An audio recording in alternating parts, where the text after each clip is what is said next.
नमस्ते दोस्तों, मैं नमिता अनुराग आज आपके लिए अपनी लिखी एक और कहानी लेकर आई हूँ जिसका नाम है अंतिम सीख। आइए सुनते हैं। पिछले 6 महीनों से राधा जैसे स्वप्न लोक में ही विचर रही थी।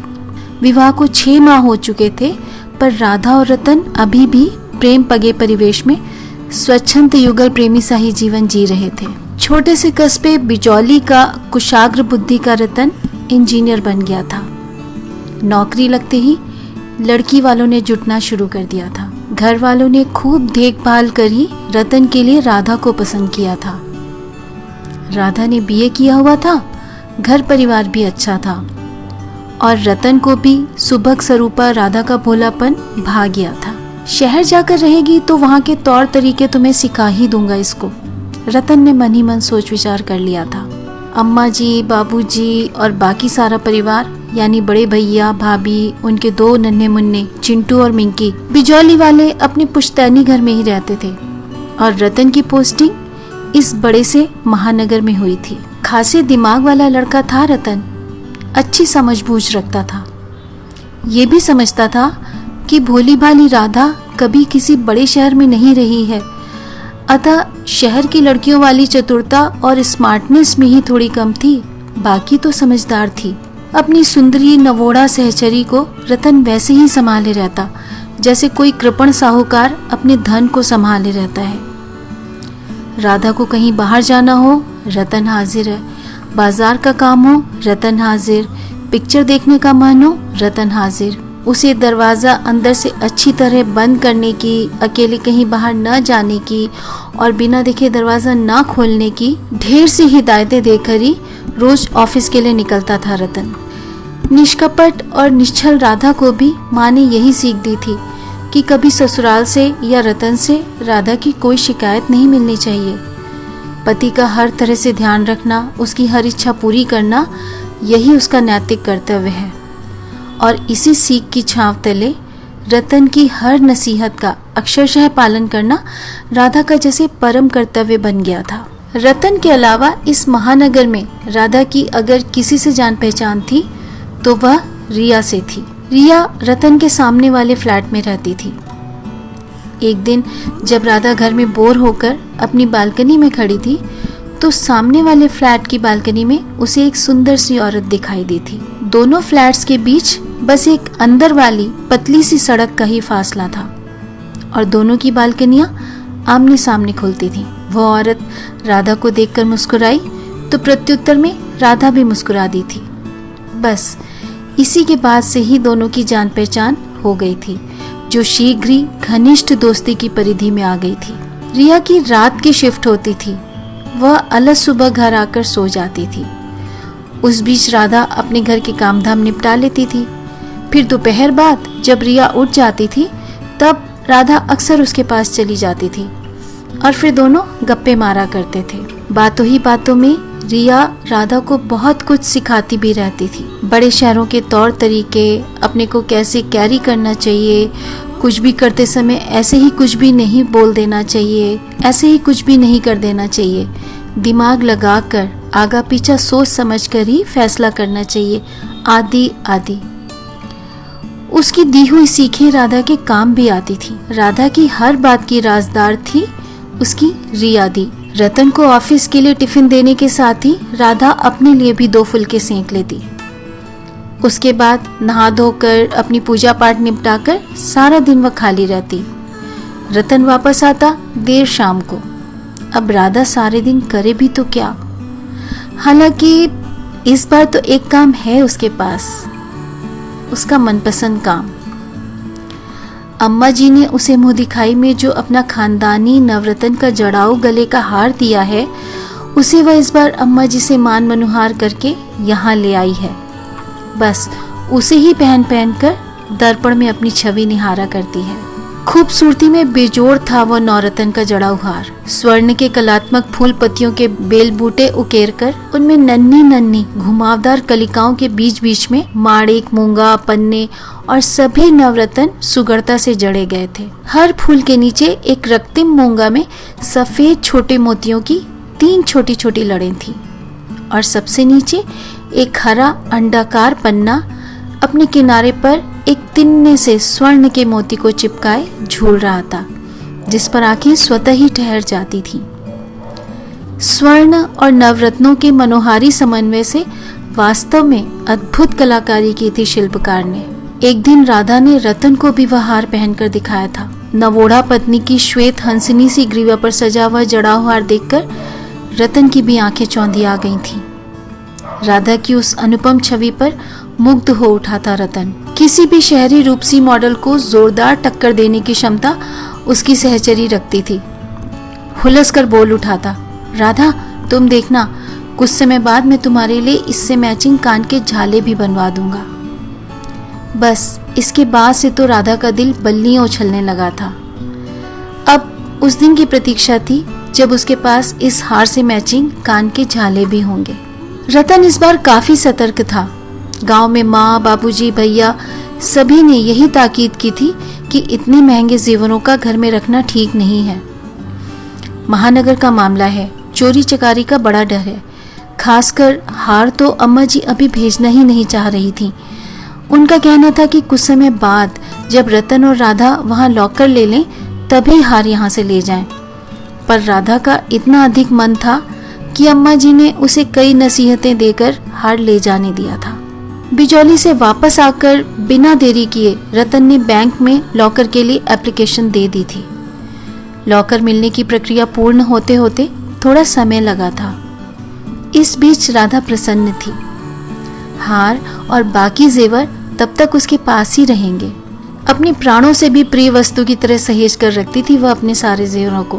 पर नित्य ही एक बार उस हार को अपने गले में डालने का लोभ वह संवरण नहीं कर पाती थी।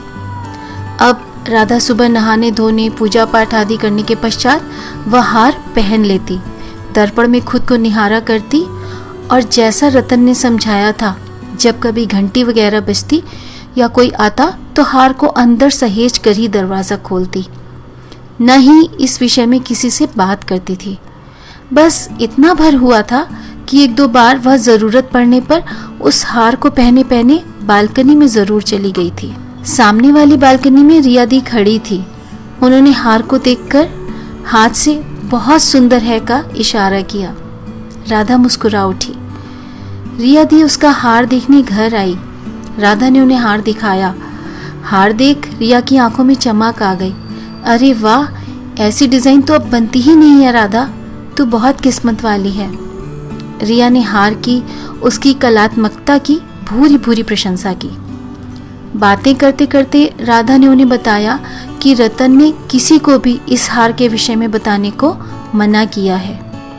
रतन के पास बैंक से सूचना आई कि लॉकर उपलब्ध है। सूचना पाते ही दोपहर के खाने की छुट्टी में रतन घर आ गया। बस एक जोड़ी झुमकी घर पर रोककर रतन और राधा बाकी सारा जेवर लेकर लॉकर में रखने चले गए। राधा का दिल बहुत उदास था। इतना सुंदर नवरत्न का जड़ाऊ हार अब भला वह कब पहन पाएगी?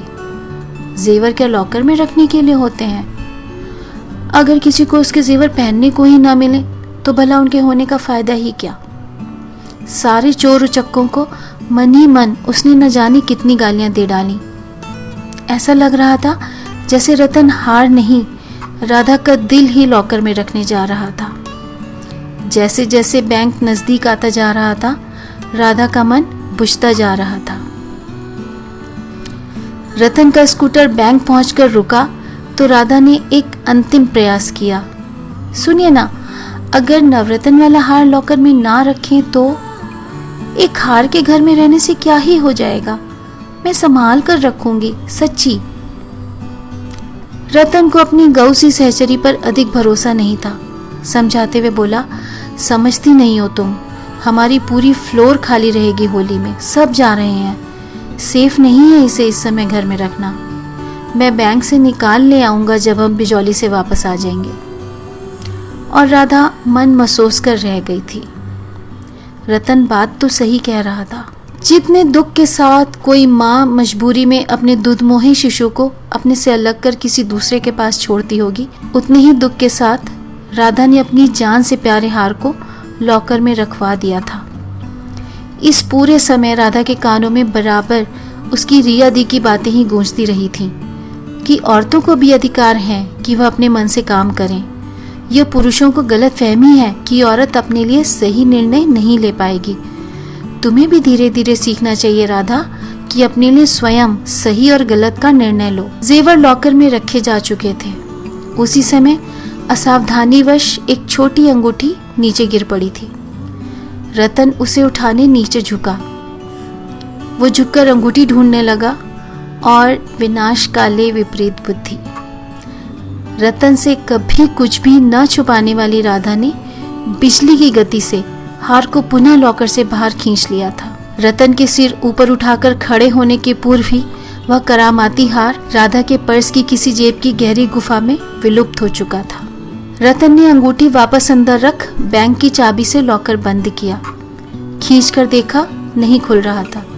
संतुष्ट हो एक बड़ा सा ताला और लगाया। उसे भी 2 बार खींचकर चेक किया। दोनों ताले भली प्रकार से अपने कर्तव्य क्षेत्र में आ डटे थे। रतन ने मुस्कुराकर राधा की ओर देखा। चलने से पहले एक बार फिर अपने लॉकर के बाहर मुस्तैदी से लटक रहे प्रहरी को थपथपाकर जैसे उसे उसके कर्तव्य पथ का पुनः स्मरण कराता हुआ बाहर आ गया। 4 दिन के बाद ही दोनों की बिजौली की ट्रेन थी।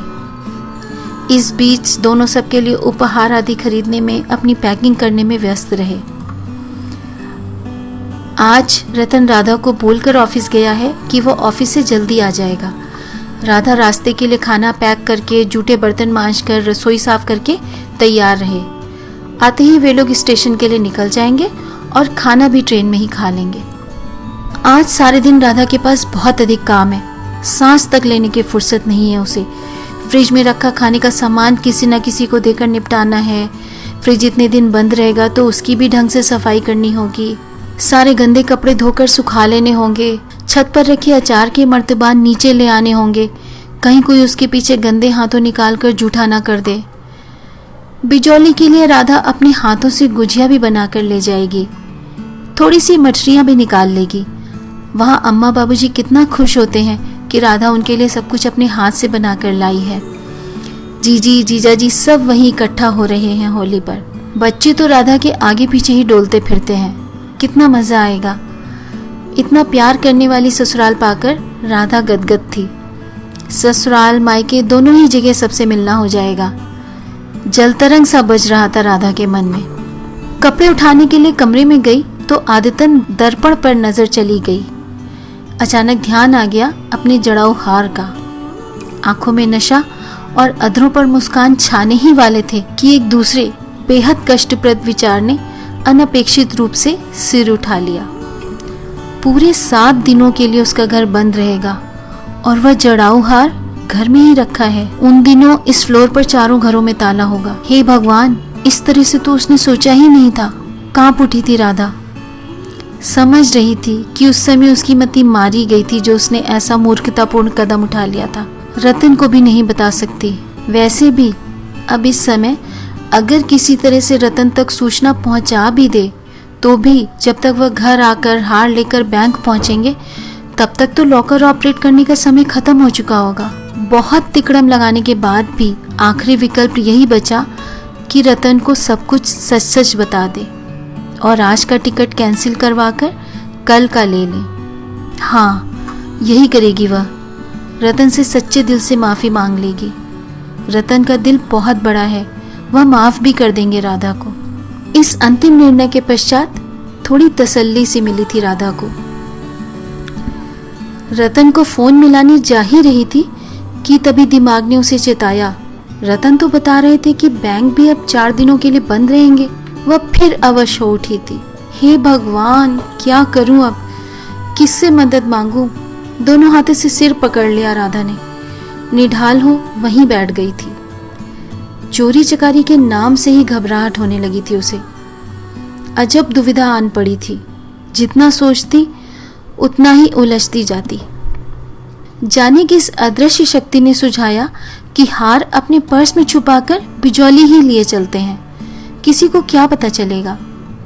पर अगले ही पल ध्यान आया कि भाभी का नटखट चिंटू रोकते रोकते भी उसके बैग का सामान उलट पुलट कर डालता है। पिछली बार भी उसके बैग से नेल पॉलिश, लिपस्टिक, कंघी सब निकालकर बैठक में बीच वाली मेज पर बिखरा गया था। जेठ जी, बाबूजी, रतन सब वहीं बैठे थे और मंद मंद मुस्कुराने लगे थे। वह तो शर्म से पानी पानी हो गई थी। नहीं नहीं, वहां ले जाना सही नहीं रहेगा। कुछ समझ नहीं पा रही थी राधा। अपने इस लालचपूर्ण व्यवहार पर स्वयं ही लज्जित हो उठी थी। रिया दी की एक सीख यह भी थी कि जब मुश्किल वक्त आए तो बहुत सोच समझकर ही किसी निष्कर्ष पर पहुंचना चाहिए। अंत में एक निर्णय ले लिया उसने। पर्स से हार निकालकर उसे रुमाल में लपेटकर पोटली बनाई और तेज कदमों से चल पड़ी थी रिया दी के घर। रिया इस समय राधा को अपने घर आया देख चौंक गई थी। अरे, तुम्हारी तो आजाद की ट्रेन है, इस समय यहाँ कैसे? राधा ने न रिया के सवाल का जवाब दिया न उसे कुछ और बोलने का मौका दिया। बस उसके हाथ में अपनी पोटली पकड़ाकर बोली, रिया दी, यह मेरा जड़ाऊ हार और झुमकियां हैं। इसे आपको अपने पास रखना होगा 7 दिन के लिए। मैं घर से वापस आकर इसे आपसे ले लूंगी। अरे नहीं राधा, मैं ये नहीं रख सकती। इतनी मूल्यवान चीज तुम्हें अपने पास ही रखनी चाहिए, किसी को मत दो। नहीं रिया दी, ये तो आपको रखना ही पड़ेगा। अभी मेरे पास बिल्कुल टाइम नहीं है, वापस आकर आपसे मिलती हूँ। रिया पीछे से पुकारती रह गई थी और राधा जल्दी जल्दी घर वापस आकर काम निपटाने लगी थी। तनाव काफी कुछ हद तक कम हो चुका था अब। कहानी अंतिम सीख का पहला भाग यहीं तक। जल्दी ही मिलेंगे इस कहानी का दूसरा भाग लेकर। आप सब स्वस्थ रहें, खुश रहें। धन्यवाद।